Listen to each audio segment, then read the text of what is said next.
Hello and welcome to Cutter Builds. We're back with another episode of Edgewater, Saskatchewan, and today we have a lot of miscellaneous jobs to do. We've still got a little bit of harvest to wrap up. However, before we can get started on that, we need to pick up some fuel for the combine. We ran low, and I haven't had a chance to run up to town yet and get some more.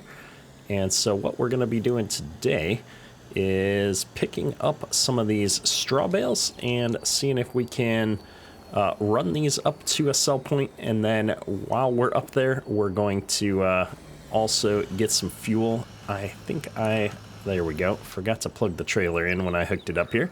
Always forget about the manual attach mod here, but I have put the universal auto load mod onto this trailer at some point. I think we used this to pick up some of our round bales in the early part of this series. However, I'm not sure here what the keys are for this at all. I haven't used it since I restarted on our new save, and I'm kind of wondering if the universal auto load is still configured for this trailer, because I'm not seeing it in the list here.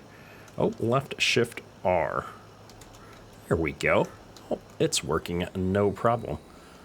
So let's just run around here and see if we can pick up a few things. Did I turn it off already? I'm hoping I don't have to hit that button for everything. It's making me push a left shift R for each bale. I've got to find a way to automate that again, but oh, that's interesting. Why didn't it stack a bale in the middle there? Well, this is one of those situations where I know that it can hold a little bit more. Wow, it's gonna actually try and kick my bale out every time I do it? What? There we go. Alright, well, I was ideally hoping to be able to hold just a little bit more on this, but apparently I haven't configured it all that well. Obviously, the bigger bales will fit all the way back there. I just need to expand the zone on our auto drive configuration. But since we don't have that many bales to go, I'm going to take this first load up as is, and we're going to find some fuel and get back up here and get that combine moving, because the combine is got to be our longest job here. We got so much work to do here. The swather's going to be done pretty soon, and so we've got to prioritize getting that fuel and getting that combine moving again. All right, we've sold our first batch of bales here for $15.29. Not exactly breaking the bank here, but it's breaking our wallets. I forgot to add a point here just to be able to send the driver down here. Pretty sure this was Larry's. So I'm going to go ahead and head on into town now and see if we can find some fuel. We've just been fleshing out our auto drive courses as we move to new points on the map today. Nothing major. I know a lot of people have told me there's pre-made auto drive courses for the map. I don't know, I just always liked making my own and doing things as I play, but I'll definitely look into that at some point here. I've been kind of curious to see how some of these courses are put together. However, doing it yourself gives you the opportunity to, at least for the first time, kind of check out all the areas on a map. So I'm a big fan, and it looks like we've already kind of been to quite a few of the places here on the map, so I'm going to just clean this up. I think I said we'd never get around to cleaning this up, but look at me getting back in here and kind of making that a straighter course for us. Hopefully we won't hit those guardrails in the future. And now that we've got the courses all figured out, I'm looking for a gas station. I thought there was one like right here, but maybe I'm mistaken. Huh, it looks like there's no gas station in this little town here. We've got to go all the way up to the other town here to get to the gas station, so that's all right. It's not exactly on our way home, but it's kind of sort of there. If we just go straight, then we can pop back over to the farm rather than cutting through the middle here. So it shouldn't take us but a minute to get up there. And here we are right in the middle of this construction zone. So we'll have to squeeze our way in. I guess I don't need to take the construction entrance. We'll bring ourselves in here, and that should fill up our tank. And then I always forget to fill the fuel tank on the truck. I need to spin around here and put the right hand side next to the fuel pumps. Let's see if this will work for us. I'm going to disconnect the trailer for a second. I think I can only refuel the fuel tank maybe without the trailer hooked up. Nope, that's not doing it. All right, I found the magic spot here. I needed to get out of the fuel zone with my own truck and put the refill point for the fuel tank back into the zone. I'm always forgetting exactly how to fill this truck up since it's got both a fill and an unfill zone on it. But I'm going to go ahead and I think top off the diesel tank in the back of our truck here because it does, because we are going through fuel pretty quickly, and I don't think the combine is the only thing that's starting to run low on fuel. I want to say our tractor's also starting to get a little bit low, so we'll be refilling everything here on the farm this fall, and that'll keep us going for a little bit. But it's a thirsty fuel tank. We're spending a lot of money here. There we go, almost $2,000 in fuel. Get this trailer all hooked up. Don't forget to plug in the lights and brakes. And let me see here. I think I want to cut through on this road over here if I'm not mistaken. So let's take this path up the hill, and I believe we're going to be able to cut across to our farm up here. And we're right back up here at the farm. Looks like the swather is all done with everything it needs to do. And I suppose I could have come in the other end of the field entrance here, but I think the combine's a little bit closer to this end. So we'll just run right up here through the yard and go and start refueling this combine here. I think if I take the farther driveway entrance here, it's going to be a lot better off. There we go. Straight shot right into the field. Perfect. I can't remember if we've got any canola in this semi right now or not. Oh yeah, we do. We've got a little bit in there. Perfect. All right, let's see if we can do this without having to take things off of the truck this time. If I bring this guy right on over here and pull him up next to the combine, and there we go, fuel's a-filling. It fills up a lot faster than the truck did there at the gas station, that's for sure. And I'm just remembering we are on a course play course, and I don't remember exactly where it's going to start out here on the other end, so I might as well put him back on the course here and let him start by going forward from here. We'll get all these other vehicles out of the way.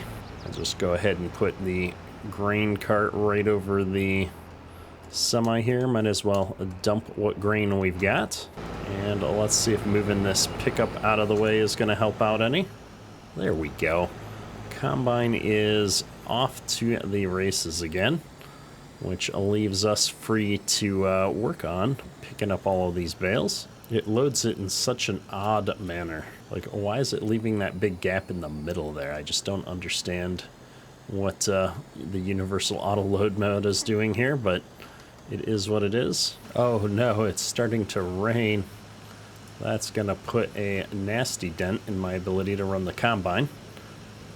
And this auto load nonsense is really starting to get on my nerves. I can't put anything on because I've got the trailer set up in auto load mode, and I don't know how to disable auto load mode. Well, I better go stop this combine so I'm not losing out on yield because I'm harvesting in the rain. So annoying. Yeah, I know it reduces yield. Let's go ahead and hit stop on you. So unfortunate. Well, I guess I can at least finish picking up these bales in the rain. All right, I have the most horribly loaded bale trailer in the history of loading bales, so we're going to very carefully, undo our straps while we're driving. Going to very carefully drive this up to the bale sell point. We may even do this one mostly ourselves just because I don't trust auto drive on the corners. And we'll get all of this up there in a single load here so that we can move on with our lives. Hopefully fast forward time here and get out of this rain. It's quite dreadful. All right, we are back up here at the bale sell point, and I think we can sell all of this straw off. We'll get a little bit more this time around, a whopping $4,000. So yeah, between that 4,000 and the, I don't remember, a bit over 1,000, maybe it was 2,000 on the first batch there. I guess we could go look at our finance screen. $5,354 total on all of those bales. And hey, we only spent $6,466 leasing that baler. So we did not come out ahead on that little venture, unfortunately. So that's is what it is. We'll have to keep that in mind in the future, that those straw bales really just aren't worth the trouble on such a small field. If we had a larger field, I think that we would have made a bit more money, enough to cover a lease of some baling equipment. At some point, we probably need to buy our own baler to be able to really see a profit if we're going to keep doing it over time. However, that big square baler, which was really nice to use, $125,000, $130,000, somewhere in that range. So that's probably not going to happen anytime soon. That's a lot of money for us at this point, and we'll just have to kind of keep working through it. I know people have said that there's some issues with baling flax, but man, that flax bales were worth a lot of money, at least last time around we did it. I know BC Bueller said they were going to dial down the prices on selling flax bales in the future, so we'll have to play around with that again next harvest. I think we are going to put another field of flax in here soon, so we'll have to see what we do in the next year. However, we're going to have to try and get our hands on a bit more land, I think, as we sell off our crops over the winter here. That's really, I think, what's holding back our farm. We need more fields, more crops coming off of those fields. We added quite a few fields the past year. I'd like to add some more this year. Well, now that we're back up here at the farm, we might as well get this swather off of the field. He's all done with his job, which is awesome. We got the combine going here again on combining now that the rain has passed.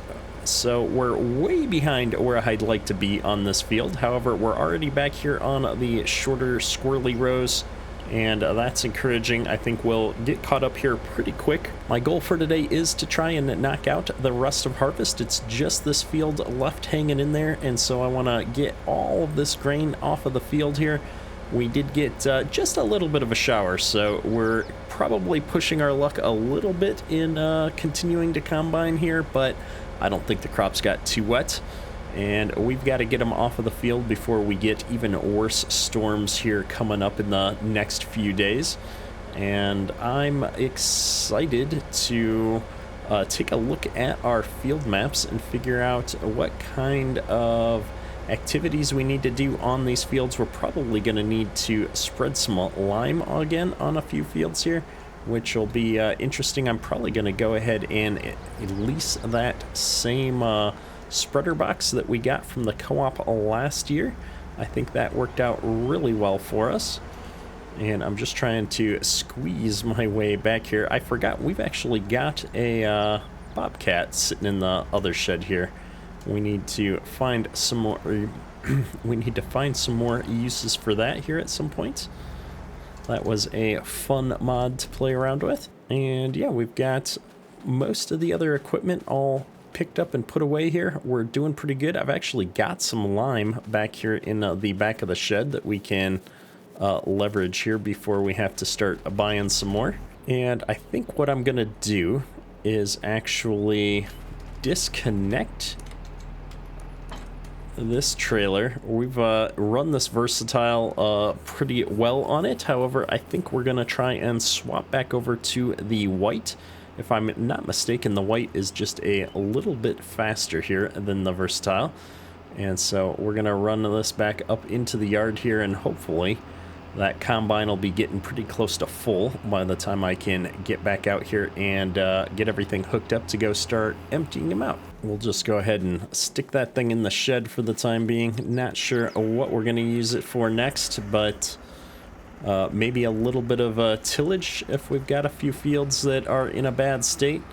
I'm really hoping to cycle out of having to do so much tillage here soon, because we're drilling in all of our crops, and so the only times we should need to do tillage is if we were planting something like corn, or I forget, you know, some of the other root crops. I think we need to break up the ground a little bit, but for just drilling these types of grains in, I don't really think we need to continue doing much tillage. Boom, boom, boom, we're all hooked up. Let's go ahead and get out here and unload this combine before things go sideways on us. We're on these nice long rows at the moment, so I should be able to just squeeze right in here and start unloading. I'm a little bit close. I always forget when there's no header, I've got to stay a little bit further away, just like there was a wider header on here. There we go, there we go. It feels good to get the white back on the grain cart. It looks a little bit more proportionally sized. Nothing wrong with running the versatile on a grain cart. It's just we'd need a bigger grain cart, I feel like, to really make that feel like it's a appropriate setup. We've all but got the canola emptied out here, so I'm just following along to the end row, and we'll pause early here. And I'm noticing that we keep missing little bits with the header here, and so I think I can come in here and tell it to raise tools late, lower tools early.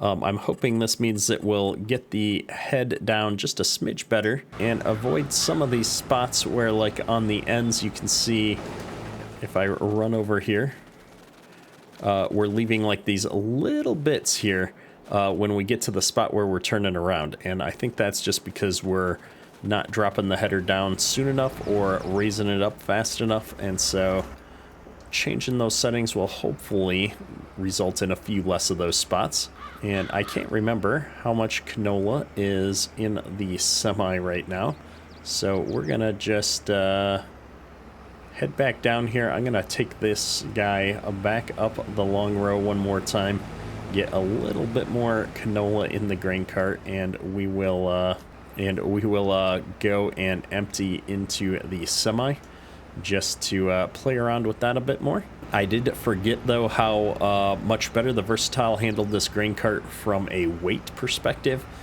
This thing does not, the white tractor here does not break well with the J&M grain cart here. It pushes us all over the place, so that was something that the versatile was able to handle a lot better. But we should have, I don't know, pretty close to 300 bushel in here by the time we unload. Oh yeah, look at that, 305. So I'm going to take this up, and we're going to get that semi topped off, hopefully, and run it up to the yard. I'm really curious to see how much canola we've got total now off of the field. It's our big cash crop for the year. I'm really counting on this to do well, so we're going to be holding on to this until we see some pretty good market prices, because we need to get some money in the bank. We've got a pretty large loan at the present time, if I recall, because we took out as much as we could afford to buy up a whole bunch of land. If we look here, it's actually not that big of a loan. We're only at $375,000, and so I'm going to be tempted to probably buy some more land with the money we make here. I'm not afraid to carry a loan for a little while and pay down a little bit of interest if it means we're going to get a bunch more fields to add to the farm here. And I've got my eye on a couple of equipment upgrades for the farm here as well, so we'll be playing around with that, hopefully. I think I think there's going to be some pleasant surprises. I found a number of awesome looking mods that I think would be great additions to the farm. And we're only at 85%, but 727 bushels is enough for me to want to drag this up to the yard here. We're going to dump this into the bins and see how it works out. I could have used our auto drive, but we're gonna do it all by hand today. This truck is sliding a little bit on me. I don't know why we're still moving. Let me hop out of it here. See, yeah, it's still doing it. Interesting. Is this thing unloading into the bins? It is. We're doing good. 76,000 liters and climbing. I'm gonna just back up a smidge to keep it in the zone. And if I just pop open the actual menu here, I can see that number in bushels. We've got 2,436 bushels in here. And I think I've got some lentils in here as well, if I remember right. A little bit of lentils, a little bit of peas. Very good. Oh, we did drift forward. That's not all of the canola here yet either. There we go. That's a much better. So yeah, pushing up on 27, 28. Looking good, looking good. Let's get this guy right back out here into the field. We've got a bit more canola to go out of this field. I think we'll probably be able to get most of it into, I don't know, one more truckload here based on the fact that we're already more than halfway done with this field, I think. And so I'm going to just run this down the longer part of the field here, and I think even just bring it all the way out to the other corner there. That's where we're going to be working. It'll be easier to run the truck out there and keep the grain cart down there by the area the combine's working than to go the other way and drive the grain cart back and forth across the field. Not that I expect to have more than 1 or 2 trips here with the grain cart as we wrap up this field, but we might as well do things the efficient way. I do have some of these sections of flax here around the field that we do still need to figure out if we're going to be able to pick those up and do something with them. I've got a few in the other field as well as this field. They're all on the various headlands in certain spots, so that'll be at least relatively easy to track down. And I am sure we're far from getting full here with the combine, but I figure we've got to drive this all the way across the field anyway.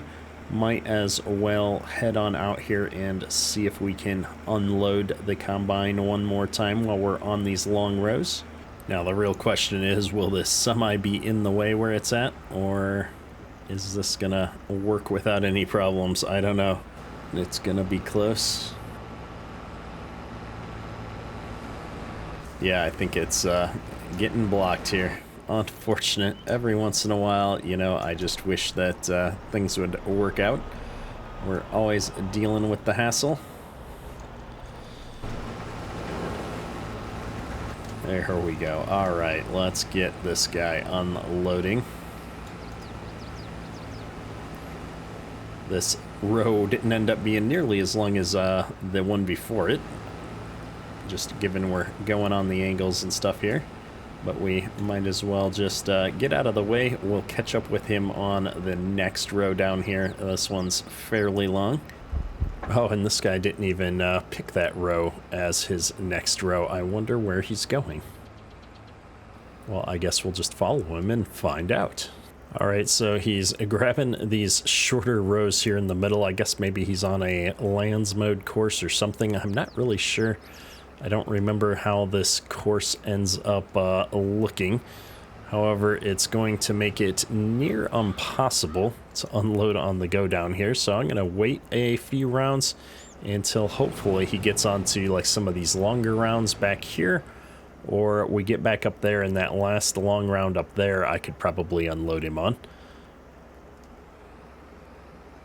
We're not in any danger of the combine getting full here. For at least a few more rounds. We're only at 25% anyway, so I'll just stay out of the way here and let the worker get her stuff moving, and we'll see how things pan out in a few minutes. This has got to be one of the weirdest course arrangements I've seen. We went back and forth and did a few rows here, skipped these 2 rows, and now it looks like he's going to go all the way back over here and finish these rows that we drove past. I don't know what's going on, but we're going to just hop over here. I think after he does this little bit, I'm almost positive he's going to go do this long row, so I should probably actually get down here to the other end so that I can swing in behind the combine and finally unload along the long row here. That's the whole plan of us over here, waiting around for this combine all day. We'll see if I'm on the money here. Yep, it looks like the combine's going to come down here. Good deal, good deal. We really got to get the radios fixed in these vehicles so that we can communicate with each other better. And here we go. Oh my goodness, this thing is accelerating so slow. We're going to be to the end row before I catch up. And we're too close. Let's swing wide here. We're going too slow. Oh, this is the worst unload ever. We've waited all this time for such a poor performance. There we go. Now we've got it. And we'll probably even be able to get him emptied here by the time we hit the end row. If not, it'll be pretty close. Why are you stopping? You've still got a whole bunch more crops there to pick up. Oh my goodness. There we go.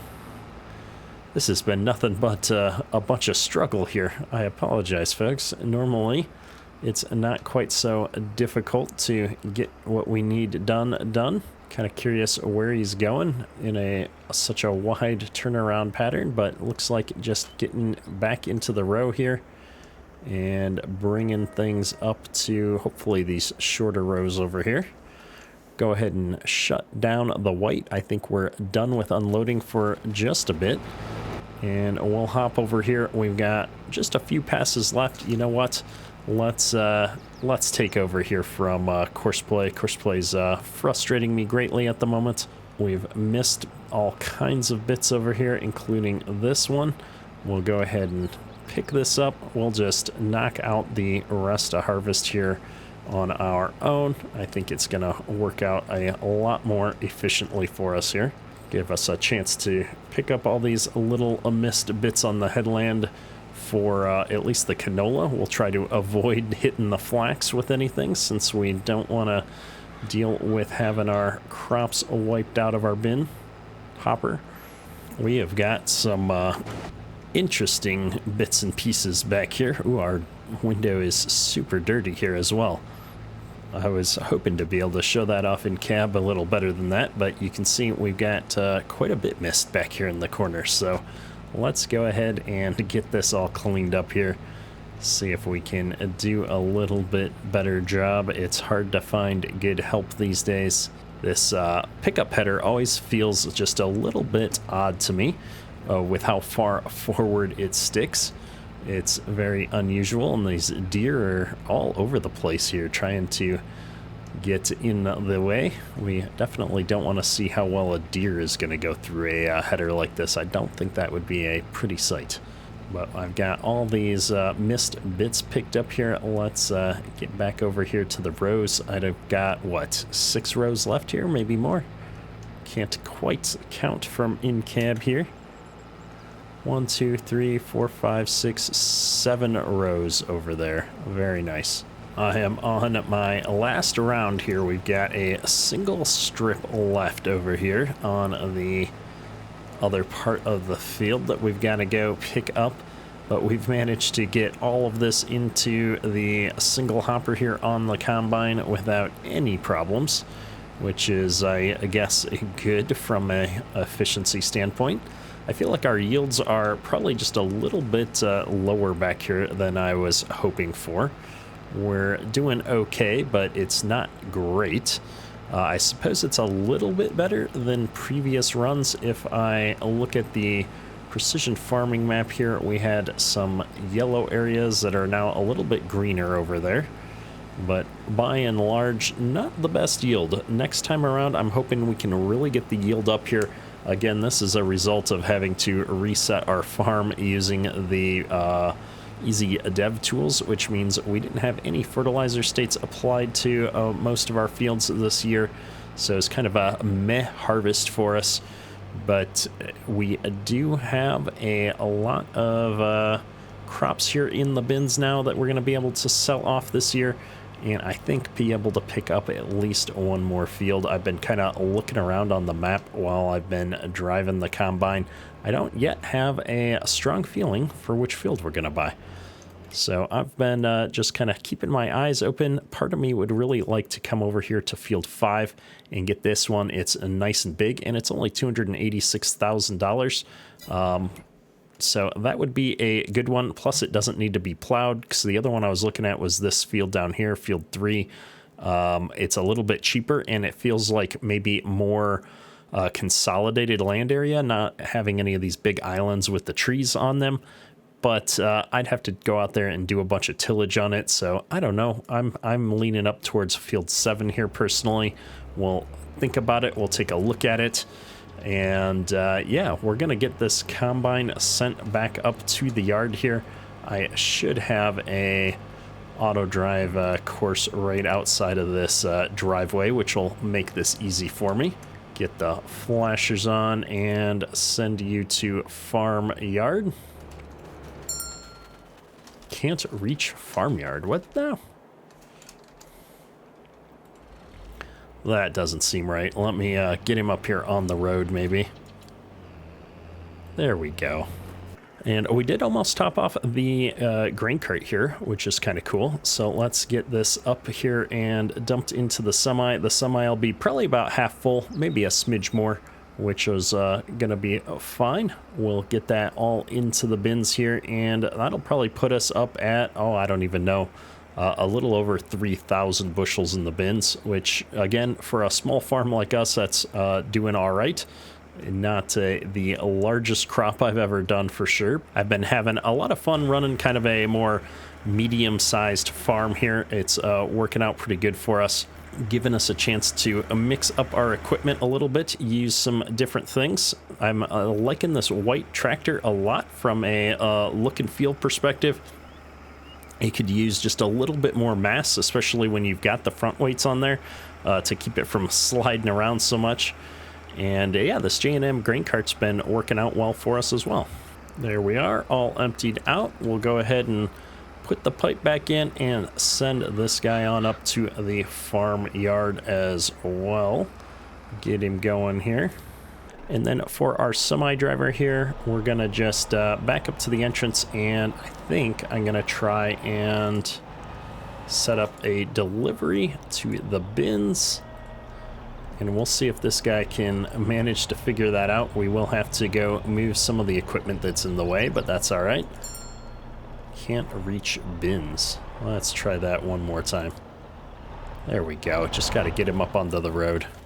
And we got up here just in time to move the combine out of the way here. I'm going to go ahead and pull him over here. I got to figure out where we didn't get a pressure washer again, I don't think, after the reset. So I'll have to find a good spot to put the pressure washer here in a minute. But let's come up here. Where's our grain cart? There he's coming. Curious to see how well the semi handles that turn. Oh, not too bad at all. The traffic will be glad to have us out of the way. I'm going to go ahead and get rid of auto drive on the grain cart here, though. It's kind of overkill given I'm up here. We'll just drive him up and put him right into the shed here, I think. Get him out of the way. And that should keep that semi moving if we're not blocking the path. Let's see if I can do this on the first try.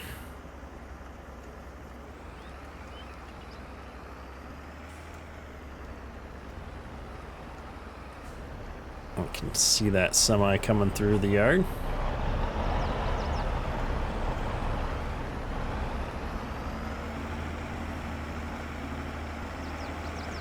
Oh, we're doing it, folks. First try and everything. I like it. And let's see it. Is everything gonna end on a high note? Everything's working today? Oh, he is figuring it out. Just took him a minute to slow down and see that this was not in his way. We're gonna start dumping. Oh, look at that. I love when a plan comes together. Very good. So we've got more than 100,000 liters here of canola. I can't remember. I want to go look in here at the silos again. I was curious how big this was. This is the 5 ring is only 160,000 liters of space.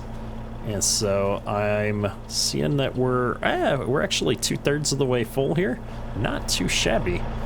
Things are working out very nicely for us here. So I'm going to go ahead and pull this semi out of the way up here off of the main path a bit.